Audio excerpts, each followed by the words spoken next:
Greetings and welcome to the biggest bus lane trap, certainly in Brighton, maybe in the entire country. This bus lane here is designed specifically to trap people and give them bus lane fines. Now, as we approach the traffic lights here, you can see there's a sign to not turn right.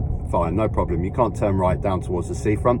The road directly in front of you is North Road. Now, you can drive down this road. You can't drive in the opposite direction. That's a bus lane. But there is actually a bus lane in front of Boots here that is about 2 car lengths long, a couple of meters.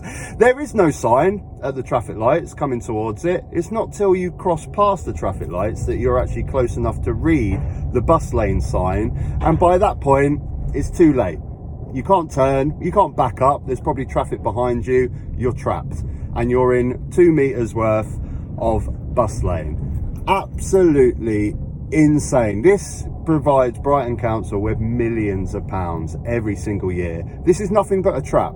It can't be anything else. You can't physically read that bus lane sign until it's too late and you're in it and you can't do anything about it.